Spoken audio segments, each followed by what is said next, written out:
glad. I will tell you this.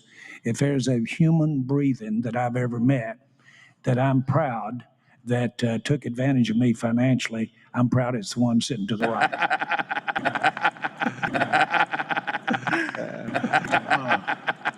And Dak.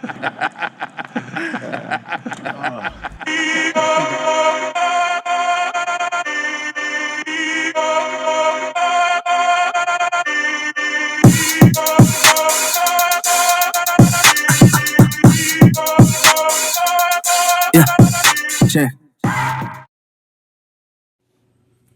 Yo, this JB the Cowboy fan, and yes, sir, I'm back with another one.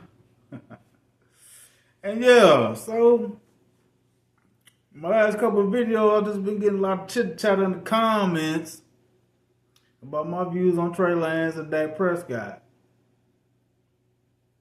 And Trey Lance garbage and all this shit. But you know, when we say Trey Lance need time, the rebuttal is, well, he's been in the league 3-4 years. How much time he need? He's playing against 2s and 3s. We should have won that game by 30 points. They describing Trey Lance can't read defense. He throws too high. He throws too low. He ain't accurate. Yo, so I want y'all to check out Okoye Media. This is a video I'm about to go into. You know what I'm saying? And he breaks down Dak Prescott with his limited accuracy when he came into the league 2017. See, a lot of what I've been hearing too in the comments, Dak came out rolling when he was a rookie. Preseason game through the league, went 13-3. But they don't mention all that help he had. They don't mention all the veterans that was playing in preseason. Nah, they don't mention that. But let's get into what, you know. And first of all, my bad, I started again. Shout out to my subscribers. Yes, sir. Yes, sir. But let's get into this video with Okoye Media when he going in on Dak about his incompletions and misreads and all that good shit. Let's go. In this video, we're going to go through a series of incompletions, let's just say, and miscommunications between Dak Prescott and Dez Bryant. You have people in the media who kind of pissing me the fuck off, excuse my French, but they are, when they discuss Dez Bryant as if his skills have diminished so much overnight that he just can't play and it's abysmal. You know, I watched Jerry Rice, I watched Tim Brown play late into their careers, and T.O. as well. These guys, you know, weren't as dominant as they were in their early career, but with a good quarterback, they still were putting up numbers. And it's not because Dez is he's not a horrible route runner where it's like, okay, his routes are so, you know, nasty that he just really can't get open. He's not that guy. They're talking about him like he's a tight end or something. Dez Bryant, if you watch these plays, he is open on quite a few plays. And even when he's not open, Dez is still open. But I'm not a Dez Bryant fan. I am a non-biased Cowboy fan. It's just the fact that, you know, I give blame and accountability where it's due. And Dak Prescott is accountable for Dez's lack of production. Whether the media, Dak, or the Cowboys organization want to admit it or not, that's another story. But you know, at this point, I feel like the media is being fed a certain narrative and feeding it to us because there's, you know, free agency, and then there's also the request that Dez actually take a pay cut. And because he doesn't want to, I think the media is actually applying pressure to this man's paycheck, which he actually earned. He earned this check. He's not a bum. He's not washed up. Dez Bryant has earned every dollar, and even this season, he's earned it. I saw Dez actually should be getting paid some cornerback money this year because he's actually played defensive back quite a few times. Dak threw 13 interceptions, but he would have thrown 20 or more on a few occasions where Dez actually jumped up and slapped down poorly placed balls by Dak Prescott. This was in 2017. This is the year when Dak said, what did he say? He throw to who's open, or that off season, or somewhere around that time. Yeah, he told Dez he'll throw to who is open. He don't need a number one receiver. He vouched for player by committee. I mean receiver by committee. My bad. He vouched for receiver by committee. Yeah. He's still making them same throws high. Making them same throws. You'll see it against the Rams when he throws to the end zone. It should be Dez has inside leverage. If he lobs the ball to the inside, there's no way that Johnson can run through Dez and make a play. But Dak throws the ball where Dez can't make a play, over the outside shoulder where the defender has outside leverage, which makes zero sense. And it's like that's what Dak generally has done through most of these highlights that I've videotaped. You'll look at the leverage of the defender against Denver. Aqib Talib had inside leverage on 4 or 5 different plays, like clearly standing inside that on Dez's inside shoulder, like all the way. And Dak will still throw the ball to the inside. When Aqib is probably looking at it like, what the hell is he doing? Because he's only standing there to take away the slants and the dig routes that Dez may run. And Dez wasn't running slants or dig routes, which is why he was standing in with the inside leverage position. So he's not expecting Dak to place balls inside. He's trying to deter him from doing so. And Dak still doesn't. Makes no sense. Dez is smart enough to know not to run inside. So on those plays, he's running outside routes, breaking routes outside, fly routes, go routes, jump routes, back feeds, better feeds. And Dak's just not throwing the ball where it needs to be. He did it on 1 touchdown against Aqib Talib. He has a tough name, I'm sorry. But he did it once against Aqib Talib. But after that, he just kind of lost it. Against the Giants, he threw the ball high to the outside, led him into defenders. He wasn't very accurate at all. And that's not on Dez Bryant. But by week 3, I started hearing this narrative, and I'm like, well, maybe these reporters are just looking at statistics. They can't be watching the games, because I started reading and seeing this narrative that says Dez is amongst one of the highest targeted receivers in the league thus far through week 3 or week 4, and his production is just down. But they put that on Dez. I'm like, well, have you guys watched the film? How much of these opportunities are actual opportunities? And if they're not opportunities and he can't catch the ball, then why are we having this discussion? You know, it would be like me saying you missed a train that never came. You know, it doesn't make much sense. Or if there's a detour on the bus route and you miss the bus, the bus isn't coming. It's not there. You can't catch it. There's nothing you can do about it. And that's the way I look at it between Dak and Dez. They don't have the chemistry and they don't have that trust that you need in order to be an elite level duo like a Peyton Manning, Reggie Wayne, or Peyton Manning, Marvin Harrison. They're not that because they're obviously not working enough together one-on-one. And also, I believe that a lot of it has to do with their offensive coordinator as well. They're not making things confusing enough for defenses and simple enough for Dak to know, hey, on this play, when you see this leverage, throw the ball elsewhere, or throw the ball here, or place the ball this way. Like, they need to know when this guy stands here, place the ball in this way, or place the ball in this position, or in this spot, and they're not connecting in that way. And I think a lot of that has to do with them not working together enough. Egos are getting in the way, and that needs to change. And I mean, like, ASAP. The fact that at the end of the season, I feel like Dak kind of tried to throw Dez under the bus with the whole I need to.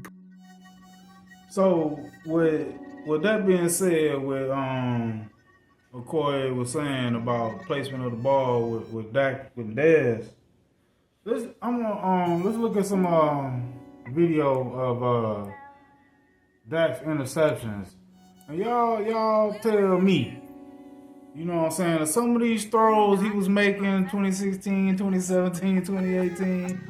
This was specifically with Okoye media video. I think it was on 2017. But seeing some of these throws, these incompletions, he didn't show a lot of picks, but he showed the incompletions, his mechanics, him gotta rev up to throw the deep ball or what have you. Let's just check out some of these. Let's check out some of these interceptions he threw with the video I'm gonna show.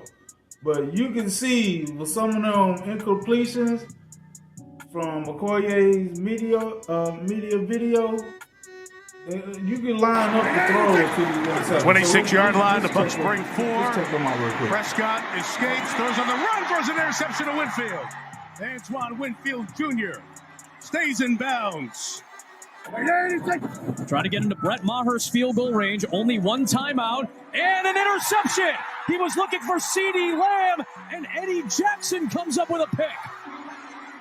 Oh, what a... See Rodgers, 3rd and goal. Prescott stands in, delivers, and is intercepted in the end zone. Rudy Ford has a convoy. Rudy Ford, 3rd and 10.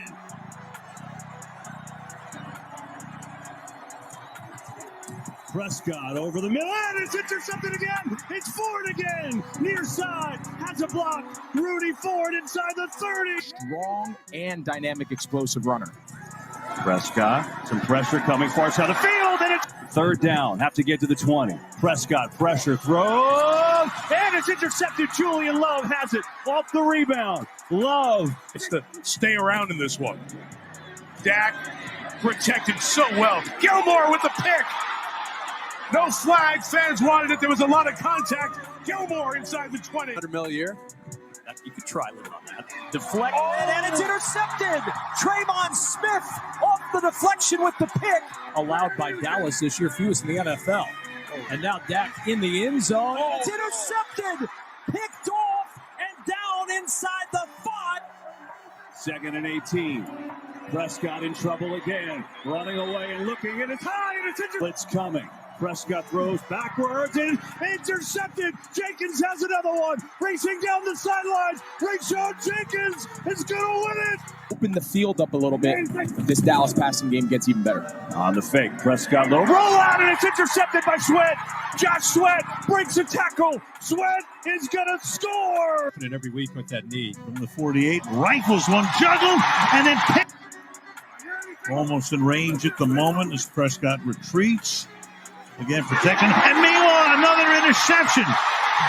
Fired off to the races. He takes that all the way untouched. 4-man rush, Prescott. That one might be a pick 6. It will be. Touchdown, Washington. I need to put it right on his face mask statement. Kind of, ticked me off a Exactly. bit because that's what I was saying. It's not very leader-like. You know what I'm saying? And 2, Dak talking shit to not Dez. saying that a quarterback should always fall on the sword, but in this case, Dak is throwing shitty passes. He has to put that on himself, and he is throwing shitty passes. There's no one that can say anything different. Dak can't say anything different in this particular game. That's fast, though. Because he says he has to put it on Dez's face mask as if that interception was the game-deciding interception, and it wasn't. Dak overthrew Zeke Elliott by like 5 yards for a pick 6, which is why they were trailing in the first place. And he didn't say anything about that. That wasn't a pass to Dez. That was Dak overthrowing a 5-yard pass, by a long shot. Because Dak loads up. He's a very strong guy. He loads up on every throw, and he kind of telegraphs his throws so that defenders kind of know when the ball is coming, which makes it a tougher catch. Which makes it a tighter defense, and it just doesn't work on an NFL level. Dak has to change his throwing motion. He has to speed up his release. He has to get through his reads quicker, and maybe Kellen Moore, as the new quarterbacks coach, may help him with that, but that is definitely something that's on Dak and that the Cowboy organization needs to address as a whole, because you'll see in the film, if as you've already seen, Dez is actually open on quite a few of these plays, and he still has elite level athleticism. I challenge anybody to comment under this video and tell me one receiver other than maybe Jarvis Landry and Antonio Brown maybe, who could catch that ball against Arizona the way Dez did, make 4 or 5 people miss, and then run through another, 5, 6 people at the goal line for a touchdown. There aren't many receivers that can do that. Now, I'm not saying that Dez has the same skill as Antonio Brown as far as route running or speed. He doesn't. But his strengths are his strengths, and they're real. They're not, diminished. If you put him with a Roethlisberger, a Tom Brady, a Case Keenum this year, look at Adam Thielen. Look what he made him look like. If you put Dez Bryant with a quarterback who just knows how to put some touch on some balls, no pun intended, Dez will show you what he really is. And it'll be idiotic for the Cowboys to let an athlete the likes of Dez Bryant go with the resume that he has, because Dak Prescott and Zeke are supposed to lead the future. Zeke, I love Zeke. Zeke is, he's the man. He's a bell cow. I even like Dak, to be honest with you. I don't think we should get rid of Dak. I think he's the answer at quarterback.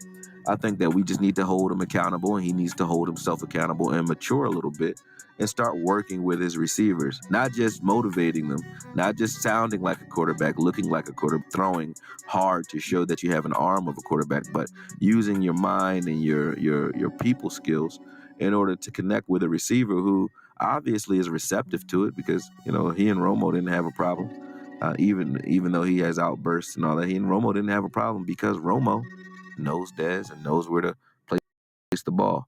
If you have a Game Pass, go back and watch the Kansas City game where Romo was actually doing the commentary. He's spot on when it comes to what I'm saying about Dak and Dez. He can see it because he knows Dez. He knows where the ball needs to be placed, and he understands why they're not connecting on a lot of these routes. Dez is running good routes. And when I say good routes, I mean he's open enough. In the NFL, you don't have people that are 10 yards open.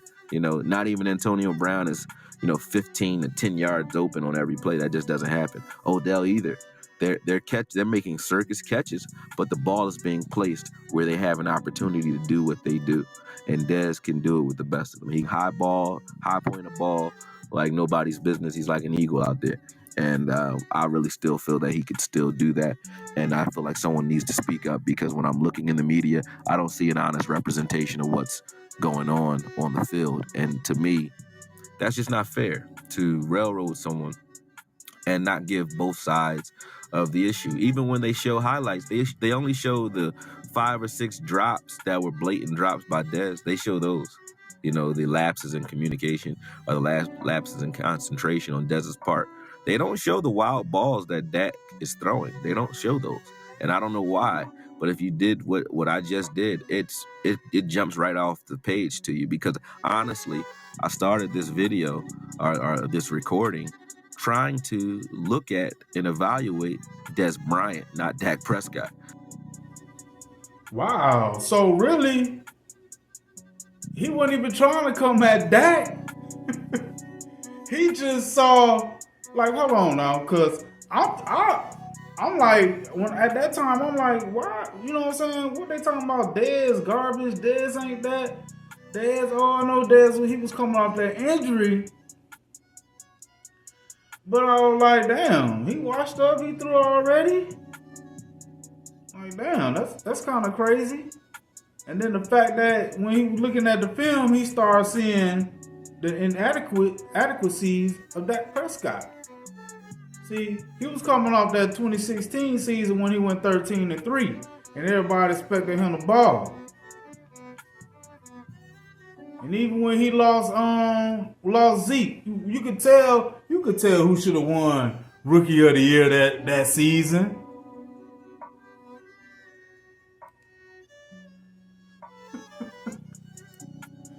We know who won Rookie of the Year who should have won Rookie of the Year that season. Just like they say Dak should have won MVP over Lamar Jackson.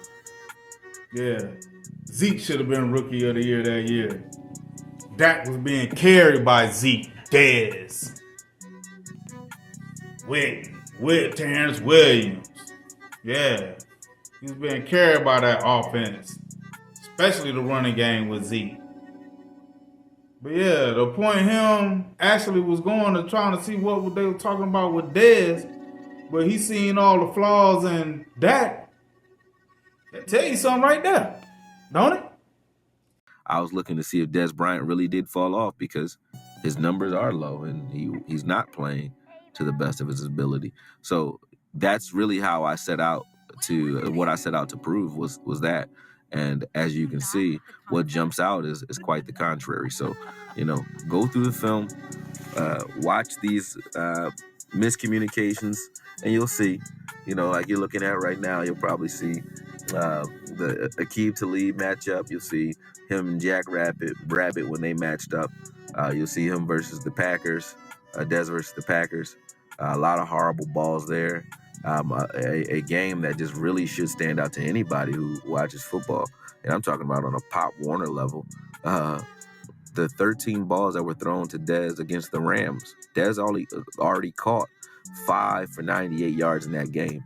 And those were the 5 that were semi-catchable balls. He caught those, and he had a good output, good production. But look at the other 8 balls that Dez missed. Just look at the other 8 balls. One of them was almost an interception, but was luckily batted down by Brockers. Another was placed, as I said, outside where Tremaine Johnson could make a play on the ball. And then there's one where Dez has to dive like a superhero, nowhere near him. Throws the ball way out of bounds, nowhere near him. Did that against Seattle as well. He did it against the Raiders where Sean Smith actually got an interception because of an overthrow. He overthrew Dez quite a few times this season. Against the Eagles, both games against the Eagles, Dak just didn't come to play. He targeted Dez in both those games, I think, a total of 22 times, 24 times, something like that. And Dez caught 3 in the final game of the season. And he caught, I don't even remember, I think 6 in the week 11 matchup out of that. So that's 9 balls out of 24. And go look and see how many of those balls Dak placed in a position where Dez had an opportunity to make a play on the ball. There's a few where there's pass interferences that aren't called. That's not on Dak or Dez. And there's a few where Dak's leading Dez literally into a stretcher. He does that on numerous occasions. I feel like I'm talking for the guy Cuba Gooding Jr. and Jerry Maguire, where he's talking about the quarterback throws high and across the middle. It's just, he's doing that. High inside, high outside, low inside. He's either low or high, never in where he can catch in stride. And maybe the 69 balls that he actually caught were on the money, which is pretty good, for Dez's career. But the other 50 some odd passes that were uncatchable and untouchable should not count against Dez Bryant. And I'm saying that here today. That's on Jason Garrett, whoever the offensive coordinator is, and on Dak Prescott. And it's on all 3 of them to come together this offseason, figure out something that works for Dez, and not just say, hey, we're a running team now. We need to be a balanced team in order to win. Because when they take Zeke away by loading the box, we need to be able to exploit these zero man coverages where it's just man-to-man, one-on-one over the top. That I saw that all year. You would never do that against a Tony Romo. I don't care what you say is going on with Dez or Terrence Williams or Beasley or Witten. You could never do that.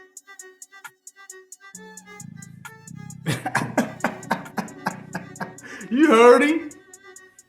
You couldn't stack the box on Tony Romo. Huh? But we see defenses stack the box on Dak. That's why he so badly needs a running game. He so badly needs a running game. Cause he can't light it up if you stop the run. You got defenders in zones. You got defenders man to man, and Dak, especially when he playing a good team. Especially when he playing a good team. What did Koye say? Couldn't stack the box on Tony Romo. Nah, he's speaking about playing the quarterback position. And those are facts. Those are facts. You couldn't stop the you couldn't stack the box on Tony Romo because he'll kill you downfield. Yes, sir. But shit, man, I got a couple more videos I want to throw in there. We're just looking at comparing that to excuse me,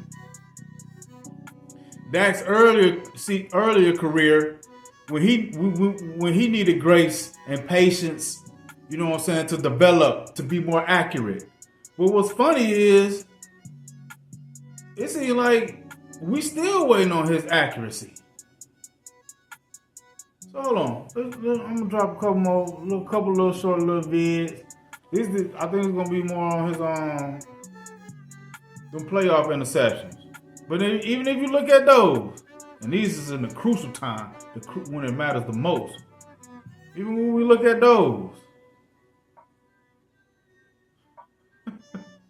they still look like some of the same mistakes he made 2016, 2017, 2018, what have you, even up until now. Back then to now.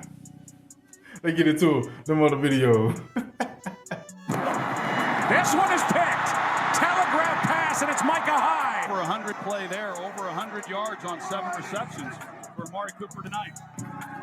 Play action. Prescott floats. Pass is picked by KJ Wright. Around that defensive front. And without most of the rest of the way. Loss of 13. Prescott hit when he threw it, and it's intercepted. You can pass protect. Third long. Blitz coming. Prescott fires. Oh, it's intercepted. Far side of the field. Prescott, it is picked off by Fred Warner. Warner's got it. Lamb chases him down. Through the first quarter, mission accomplished. 3rd and 5, 4-man rush. Prescott fires for Cooks, and it's intercepted. Jair Alexander, he's got it. Up on his feet, racing to the end zone, and he's in. Touchdown, Green Bay. Green Bay, the runner was down by contact at the 19-yard line. It'll be Green Bay's ball, 1st and 10 at the 19. They're saying he's down there. Okay, so it's not going to be a touchdown, but was there a holding involved there too? Yeah, I think he played pretty fit. Only has 1 catch on 4 targets. 2nd and 2 here, though. Here's Prescott over the middle. It's going to be picked off, and no one in front of him. Darnell Savage. Touchdown.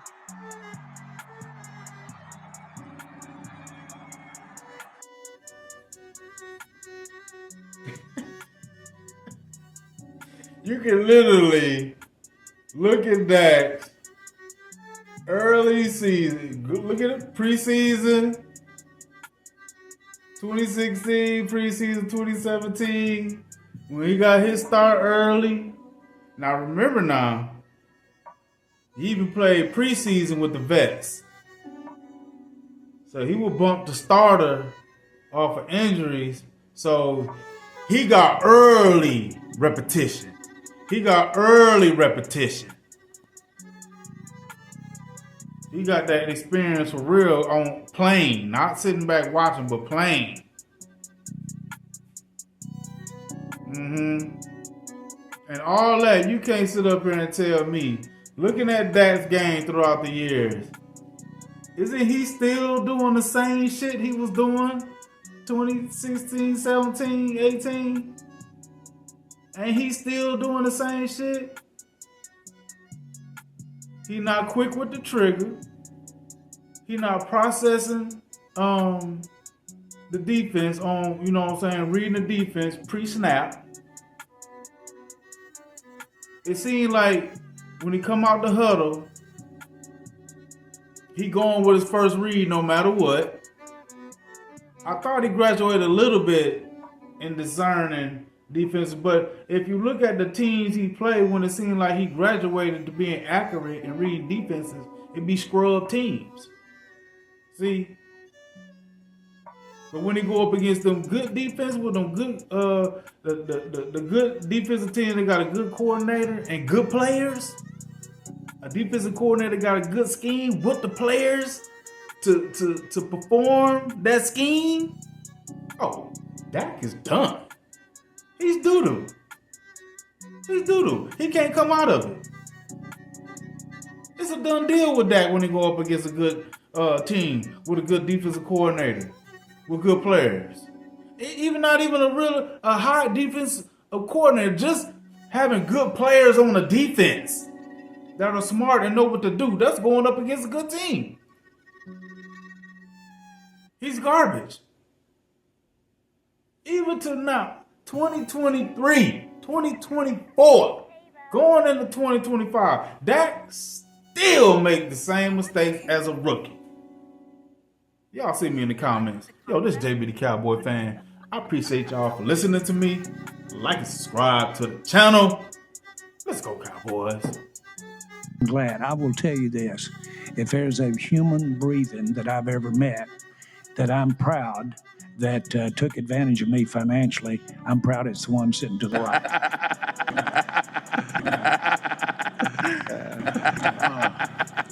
And Dak.